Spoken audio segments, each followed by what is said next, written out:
Halo teman-teman, selamat datang di channel Putri Novel Audio.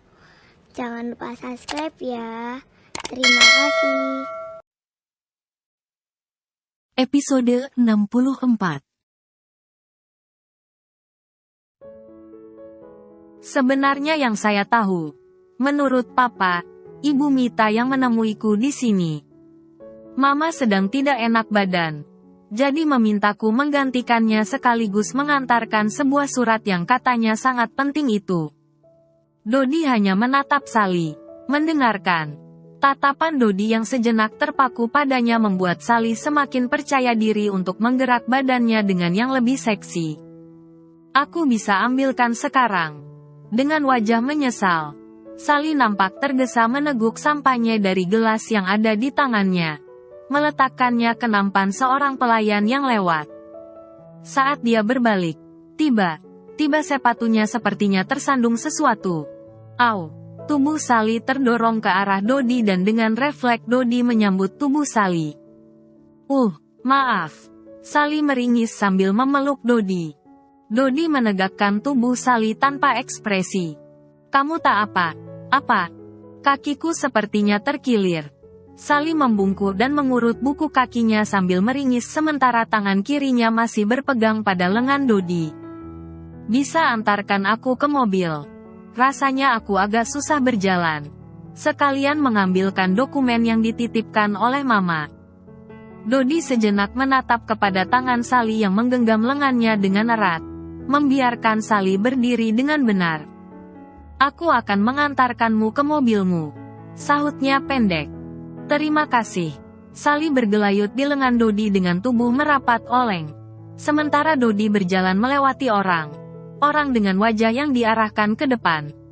Wajahnya yang ramah itu membeku tegang. Terlihat sekali dari rautnya yang sedikit gelisah. Beberapa pasang mata menatap kepada mereka, seolah iri. Bagaimana tidak? Dua orang itu seperti pasangan sempurna. Satunya cantik dan seorangnya lagi tampan. Dengan sedikit sungkan, Dodi melepaskan tangan Sally dari lengannya ketika mereka sudah sampai di dalam lift untuk turun ke lantai dasar. Dodi berdiri seperti patung hampir tak bergerak. Seulas senyum merekah di sudut bibir merah Sally melirik pada laki yang menurutnya sedang panas dingin karena dia merapatkan kulitnya tadi ke tubuh Dodi. Aku lupa ingat denganmu. Sally memecah ketegangan itu dengan suara menggoda. Dodi tak bergeming. Wajahnya menatap lurus ke arah pintu lift. Seolah dia tidak mendengarkan apa yang dikatakan oleh Sally. Kalau Mama tidak mengatakan kamu anak Om Ferdian, aku tidak mengingatmu sama sekali. Sally merapatkan sedikit tubuhnya kepada Dodi saat pintu terbuka di lantai 5 dan beberapa orang masuk untuk ikut turun ke bawah. Dengan sengaja dia membuat tubuhnya tepat di depan Dodi, sehingga mereka begitu rapat. Sementara Dodi tak bisa mundur lagi karena dia sudah bersandar di dinding lift. 4 orang yang baru masuk itu tersenyum pada mereka berdua, seakan mengerti pasangan muda ini mungkin sedang dimabuk cinta. Begitu keluar dari lift, Dodi melangkah lebar seolah baru bertemu dengan udara. Au! Sally tampak melangkah dengan sedikit pincang. Dodi berbalik menatap Sally yang tampak berjalan sambil meringis. Lalu dengan perlahan ditariknya tangan Sally diletaknya pada lengannya supaya bisa berpegang sementara dia berjalan. Tanpa banyak bicara, dia membawa Sally keluar dari area lobi itu menuju parkiran di mana Sally menunjukkan tempat mobilnya berada. Begitu sampai di depan pintu mobil Sally, Dodi melepaskan tangan Sally dari lengannya sembari setengah mendorong tubuh Sally menjauh darinya. Tidakkah kamu malu melakukan tipuan klasik semacam itu? Suara Dodi terdengar dingin dan datar. Sally menengadah pada Dodi. Dia seperti tidak percaya dengan apa yang didengarnya. Apa maksudmu? Sally terperangah. Aku tahu sedari tadi kamu berusaha membuatku terlihat bodoh, supaya kamu bisa menggunakan kelemahanku untuk menyentuhmu. Dodi menatap pada Sally yang mundur selangkah dan tertahan di pintu mobilnya. Andai lampu di parkiran itu sangat terang, maka akan terlihat wajahnya bersemu merah. Kamu tahu kenapa aku membiarkannya? Jangan kamu kira aku tertarik padamu. Itu salah besar. Aku hanya tidak ingin kamu malu di depan orang. Orang dengan usahamu yang receh itu. Aku selalu diajarkan oleh orang tuaku untuk memuliakan perempuan. Tidak membuatnya dipandang malu di tengah orang banyak. Meskipun sebenarnya yang kamu lakukan tadi benar. Benar trik murahan. Dodi mengibaskan lengan bajunya seperti sedang membuang debu. Di mana tadi Sally mengaitkan jemarinya dengan mesra. Kau, Sally seperti orang yang tersedak. Matanya tak berkedip menatap laki. Laki tampan berwajah sedingin es kutub utara ini. Kamu kira, aku begitu ingin mendapatkan dokumen itu sampai begitu saja menjebak diriku pada kemaksiatan. Aku bukan anak kemarin sore. Aku tahu benar bagaimana perempuan yang punya harga diri atau mereka yang hanya sekedar mencitrakan dirinya berharga padahal tak punya nilai apa. Perempuan yang menghargai dirinya dengan benar tak akan sembarangan menyentuh laki yang bukan mahramnya. Kalimat itu terdengar tajam dan menohok. Kamu salah paham. Aku tidak sedang berusaha menjebakmu. Sally menyembur dengan marah, menutupi rasa malu yang menyergap. Dia bukan orang yang biasa ditolak apalagi dipermalukan. Selama ini dia menelan semua penolakan Raka padanya karena dia begitu ingin memilikinya. Tapi, Dodi, laki yang bahkan hampir tidak dikenalnya itu benar membuatnya begitu malu. Sally, aku tahu benar siapa dirimu. Tak perlu mengenalmu lebih jauh untuk membuatku tahu kamu bukan orang yang pantas dipercayai. Kamu sendiri yang membuat dirimu rendah. Jika ada laki yang menjatuhkan dirinya pada tipu muslihat seperti itu, dia bukan karena tertarik padamu tapi hanya ingin melepaskan nafsunya padamu. Perempuan yang tidak bisa memuliakan dirinya sendiri bukanlah perempuan yang pantas dicintai. Seharusnya kamu mengerti itu lebih dari aku. Sally membeliak setajam pisau pada Dodi. Laki yang tak banyak bicara ini. Ketika berbicara ternyata sangat menyakitkan untuk didengar. Dia mengira Dodi adalah laki lugu yang mudah terjebak dengan rayu dan kemolekan tubuh. Sayangnya ternyata Dodi adalah laki langka. Dia memang anak orang kaya tetapi orang tuanya mendidiknya dengan benar. Ayahnya seorang pengusaha bukanlah orang yang buta agama. Ibunya memang hanya seorang ibu rumah tangga biasa. Tapi ibunya memiliki yayasan yang bergerak di bidang sosial dan perlindungan pada anak dan perempuan. Dodi dibesarkan oleh ayah yang keras dan disiplin dan ibu yang mengerti tentang nilai kasih sayang serta penghargaan pada perempuan. Agama yang kuat ditanamkan selaras dengan kehidupan modern di mana dia ditempa, membuat Dodi menjadi laki yang tahu diri di tengah pergaulannya. Sally benar salah orang. Penampilan berkelas Dodi tidak serta-merta menutupi akhlaknya. Dia adalah anak baik yang tahu cara memperlakukan perempuan dengan hormat. Dodi memalingkan tubuhnya dan melangkah hendak meninggalkan area parkiran itu kembali masuk ke dalam gedung. Tanpa peduli mulut Sally yang melongo karena shock terhadap perlakuan yang diberikan oleh Dodi padanya. Dokumen ini, kamu belum mengambilnya. Sally berteriak di antara kesal dan rasa malu yang menyeruak bersamaan. Dodi menghentikan langkahnya. Aku tidak memerlukannya.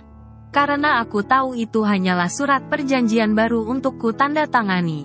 Supaya aku mengembalikan saham itu pada ibumu dengan menukar satu malam bersama tubuhmu. Aku sungguh tidak tertarik. Sally, aku bukan orang yang menyukai barang murahan.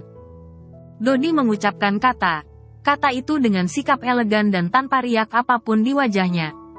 Sally hampir saja terjatuh dengan lututnya yang tiba goyah karena gemetar.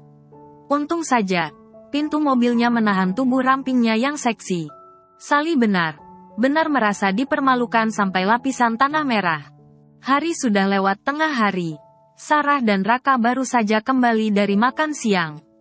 Setelah mencek beberapa dokumen yang dikirimkan oleh kantor cabang mereka di Bali, Raka tak bisa menahan kantuknya.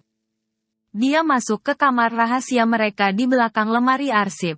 Sementara Sarah masih memeriksa laporan dari butiknya yang dikirim Jen lewat email. Ya, Sekarang mereka sudah mempunyai satu ruangan khusus di dalam ruangan kerja Raka yang lumayan besar itu. Dengan permintaan Raka, satu ruangan tak seberapa besar di dalamnya itu disulap dan didekor ulang untuk menjadi ruang istirahat berisi sofa bed besar yang dijadikan tempat santai sekaligus menjadi tempat tidur. Kadang Rai dibawa ke kantor dan menjadi tempat tidur yang nyaman bagi bayi yang sebentar lagi berusia 1 tahun itu. Sebelumnya ruangan itu adalah ruang wardrobe yang berisi lemari beberapa sepatu dan pakaian Raka. Memang dibuat untuk menyimpan barang darurat Raka dari masa dia masih lajang. Karena kesibukannya kadang Raka tak sempat pulang dari pagi hingga malam. Pada waktu tertentu malah harus langsung menghadiri pertemuan atau semacamnya. Karena itu dulu ruangan itu difungsikan untuk menjadi ruang segala kebutuhan Raka oleh Dea. Sekarang ruangan itu dinamakan Raka sebagai ruang rahasia. Pintunya berada di balik lemari buku dan arsip. Tapi yang paling utama, tempat itu adalah tempat si Kukuk kalau lagi kebelet ingin bertemu sarangnya. Si Kukuk yang nakal itu kadang gemas tak tahan melihat Sarah. Setiap hari dia selalu saja merasa jatuh cinta dengan sang istri. Raka tidak bohong dengan perasaan itu. Meski pernikahan mereka sudah memasuki tahun ketiga, tapi mereka masih seperti pasangan muda yang baru berpacaran. Maklum saja, mereka menikah hampir tanpa saling mengenal baik. Kemudian disatukan dalam pernikahan yang terpaksa. Lalu jatuh cinta setelah mereka sudah menikah. Belum sempat menikmati indahnya berdua, mereka langsung dikaruniakan putra pertama mereka, Rai. Si Undur ganteng yang lucu itu. Sekarang, Sarah dan Raka sedang menikmati berpacaran setelah menikah dan mempunyai anak. Nikmatnya bukan main. Tidak perlu takut kebablasan karena mereka adalah pasangan yang sudah diikat dalam pernikahan suci. Raka benar sedang sangat bahagia dengan pernikahannya itu. Begitupun Sarah. Dia sangat termanjakan oleh sang suaminya yang selalu menatap dirinya dengan cinta itu. Kita harus selalu berusaha intim dimanapun memungkinkan. Demi program Rai punya adik terlaksana segera. Raka sangat ingin Sarah segera memberikan anak lagi. Rumah akan ramai jika ada banyak bayi di dalamnya. Menurutmu apa Rai tidak terlalu kecil untuk punya adik? Sarah sepertinya ragu jika dia segera hamil lagi. Meskipun sebenarnya dia tidak memakai kontrasepsi. Jika memang diberi cepat, Sarah pasrah saja, tapi andai boleh memilih, Sarah ingin menundanya sampai setengah tahun lagi. Sayang. Pokoknya kalau Tuhan kasih, cepat atau lambat, kita terima saja. Ya, bagaimana tidak cepat? Itu si Kukuk getol sekali bersarang. Sarah manyun pada Raka. Suaminya itu sepertinya semangat dalam siaga produksi baby sangat luar biasa. Bahkan jika mereka tidak sedang sibuk, dan Sarah ikut ke kantor untuk beberapa urusan, sempatnya menculik sang istri ke kamar rahasia di dalam ruang kerja Raka. Bagaimana tidak getol? Punya istri secantik ini. Sayang lo dianggurin. Kilah Raka. Sementara tangannya segera traveling kemana-mana. Kalau Rai punya adik, kamu janji lebih memperhatikan Rai Kagi, biar dia tidak kekurangan kasih sayang. Karena mominya pasti akan sibuk dengan si adek. Siap, nyonyaku. Aku akan lebih perhatian lagi. 2 kali lipat malah. Janji. Sayang. Suamimu ini belum pernah ingkar janji. Loh. Baiklah. Kalau kita sudah deal, sekarang silahkan Kukuk itu melaksanakan programnya dengan baik dan benar. Raka senang bukan main. Sekarang Sarah malah lebih lihai mengimbanginya. Membuat Raka senantiasa klepak. Sepasang suami istri yang sepakat untuk sesuatu hal, tentunya akan lebih enjoy melakukan segala sesuatunya berdua. Tiba Sarah menghentikan kesibukannya. Dia teringat sesuatu. Diambilnya ponsel yang ada di atas meja dan menghubungi dia. Kamu ke ruangan sebentar. Ya, kata Sarah, sambil tangannya menulis sesuatu di selembar kertas. Baik, Bu. Jawaban dia pendek dan lugas. Sarah menutup teleponnya itu. Dia tampak sedang menulis sederetan tulisan di atas kertas seperti sebuah instruksi. Alisnya mengernyit sebentar, tampak sedang mempertimbangkan sesuatu. Lalu seulas senyum kecil singgah di sudut bibirnya. Dia sangat puas dengan apa yang ditulisnya. Sarah duduk menyandarkan punggungnya di kursi ruang kerja Raka yang kini juga menjadi ruang kerja Sarah. Menunggu asistennya. Dia tiba. Dia mempunyai tugas khusus untuk asistennya itu. Tok, tok, tok. Pintu diketuk. Masuk. Dia muncul dari balik pintu yang terbuka. Dalam balutan kemeja putih lengan panjang dan rok plisket coklat muda. Dia tampak sederhana tapi begitu cantik. Ada apa? Bu? Dia bertanya dengan sikap anggun tetapi tetap dengan santun. Dia. Aku ingin kamu mengantar surat ini. Harus sampai sore ini. Kata Sarah sambil memasukkan kertas yang ditulisnya tadi. Dilipatnya rapih dan dimasukkannya ke dalam sebuah amplop. Amplop berwarna coklat muda itu diselipkannya ke dalam sebuah map dokumen warna senada. Surat ini harus sampai sebelum diadakannya rapat voting untuk pengajuan Sally besok oleh Dewan Komisaris. Suara Sarah terdengar bening. Baik, Bu. Kepada siapa saya harus mengantarkan surat ini? Kepada seseorang. Alamat kantornya akan kukirim lewat WA saja padamu. Aku telah menghubunginya.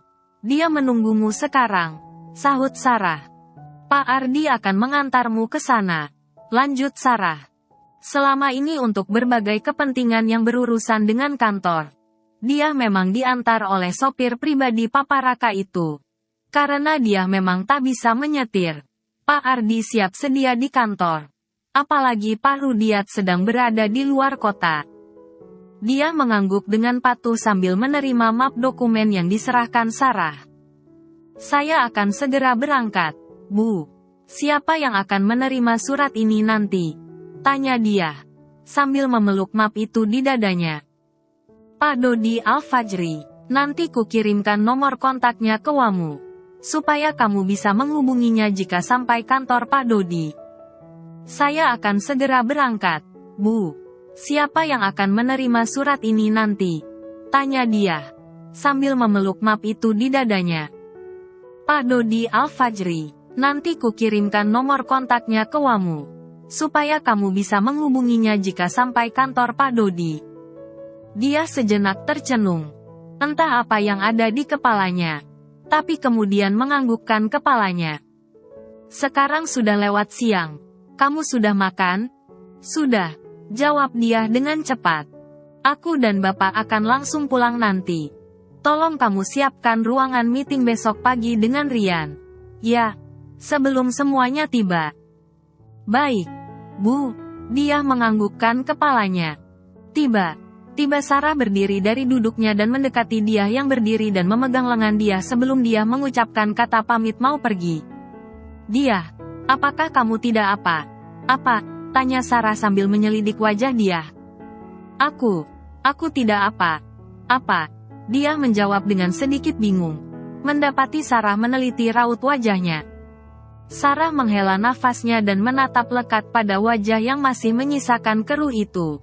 Meski mungkin lebih cerah dari pertama kali Sarah melihatnya. Kamu telah bekerja denganku selama 2 bulan ini. Ucap Sarah lembut.